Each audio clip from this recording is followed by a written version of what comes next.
Welcome back to the Trooper Tour Chilling Reign. My name is Wames. I'm Steven, still. And we're having a good day so far. That's good. We're already trucking along. We're going into round 5 now. Of 7. Of 7 rounds, and then we're going to be going into our top 8 and bringing you all that spicy action for the rest of the day. Hope you all are having a good one so far. We've got a good matchup coming at you next. I do believe I can go ahead and... We have Nathan again with Ken Evans as his opponent. Both of them being 4-0 right now, so I'm excited to get into that. Yep, and we'll go ahead and... Yep. Go ahead and get the game started here.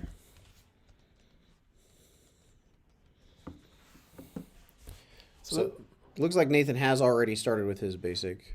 So Ken is looking for his. It's a matchup I'm very excited to see. The last round when we had Nathan on stream, his opponent started a little slow. So we'll see how this deck fares against a more, potentially a faster start. And we'll go from there.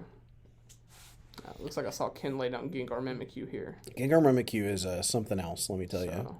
So it looks like Ken is starting us off here. Going to go ahead and attach a Psychic Energy to Gengar Mimikyu. Bench a Shadow Rider Calyrex V. Chaotic Swell to lead things off. And a pass from Ken.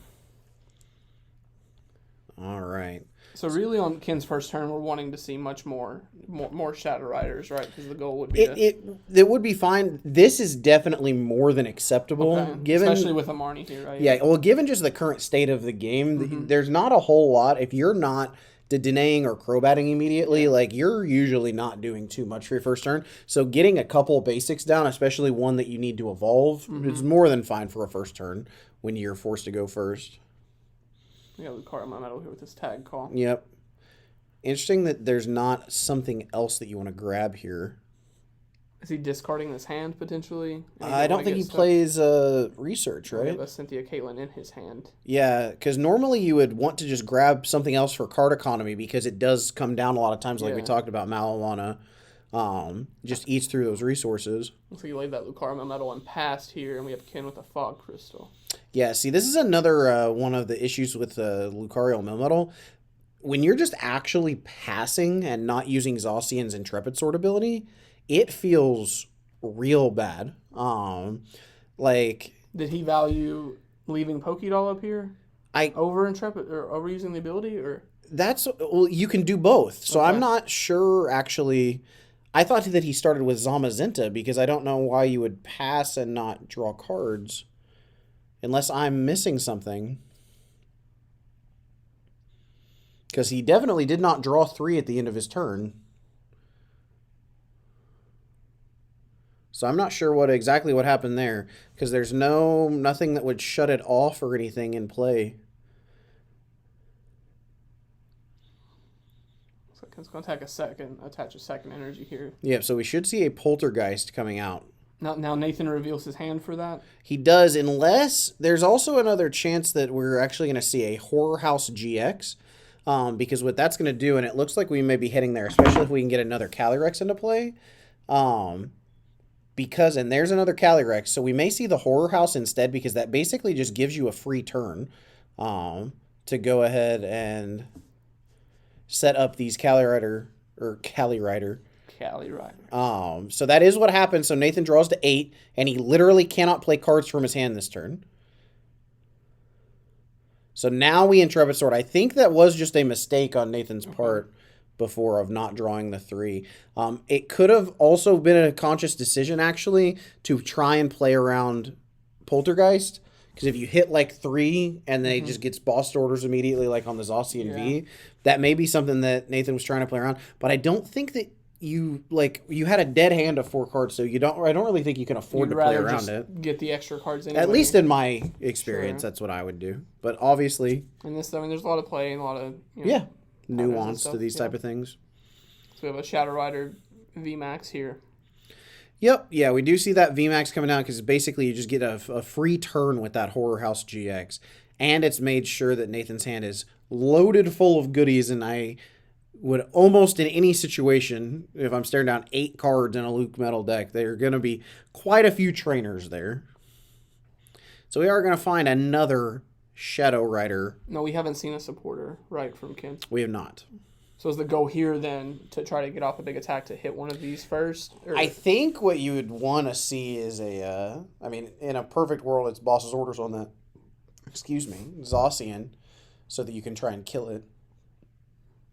Because Nathan also hasn't set up this GX attack. Yeah, because now that there's we have a boss's order on the so we're doing it on the LucMetal, which is probably fine. Yeah, that's more than enough trainers because it's 50 times the number of trainers. 5 and he had 6. Yeah. So that'll be 3 prizes, right? Yep, 3 prizes already in the favor of Kin here. I really without an Arxie or without LucMetal having already GX'd. Yeah. Nathan has a long road ahead of him. Potentially not that long of a road if we're able to if he's able to evolve more Calyrex's next turn. Yeah. To one shot. I mean, this is just another one of those things. Look at this hand; it's like 14 cards, but it does nothing. Was just so much because this deck's not built to. Yeah, it's built for the very slow game, and when you force it to do things quick, sometimes you just aren't there. It's a very, very fun and good deck, though.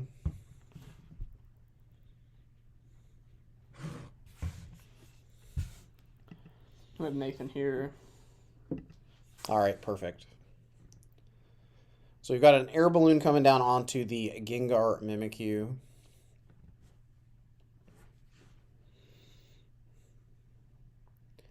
Gonna be able to... Yep, everybody is floating. We have heavy energy on the board here. We have 3 on this Shadow Rider, 2 on Gengar. 1 on the other Shadow Rider. So we have 6, so it's 190. There's another Shadow Rider. 220. And is it 10 plus or 30 plus? It's 30. So that'll it's 10 plus 30. Okay, so 1, 2, 3, 4, 5, 6, 7. So we have 230 or 220 right now. Yep. So we're ideally looking for 1 more here to be able to kill a Zacian without the coat, right? Mm-hmm.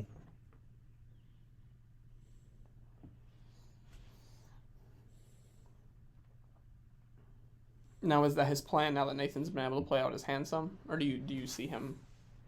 Ooh, that Tool Scrapper is so big... nasty. Oh, that's so just... That's a big blow for Nathan. It really is. Because it's really going to put him in range now. Yeah. Because especially without the GX attack having happened. Yeah. Like, there's the Dene. It looks like we're going in. We're trying to find that boss. To really just close this game out before Nathan gets set up here. And this is what I was worried about with Shadow Rider. If Nathan's not able to start very strong. And you saw from the beginning this Gengar Mimikyu. We did hit the boss. It's going to put Nathan down to 1 prize. Or Ken with 1 prize. Yep. It's such a powerful start. And so fast with this Shadow Rider deck.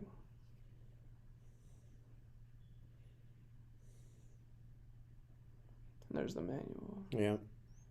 So that's 250. That is. That is enough.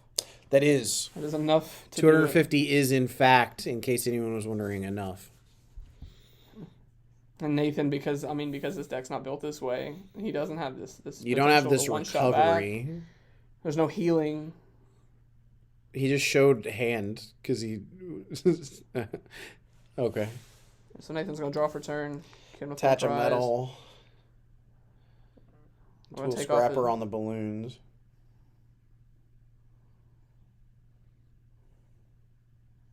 He's really just trying to play down his hand because he's had so much stuff. Tag call.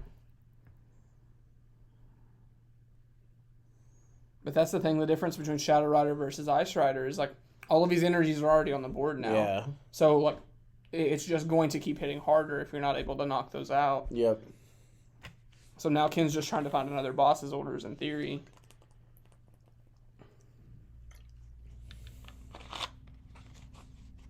He does have a full bench, so Dedenne is not really an option again. Yeah. If we're trying to find that. Eventually, something's.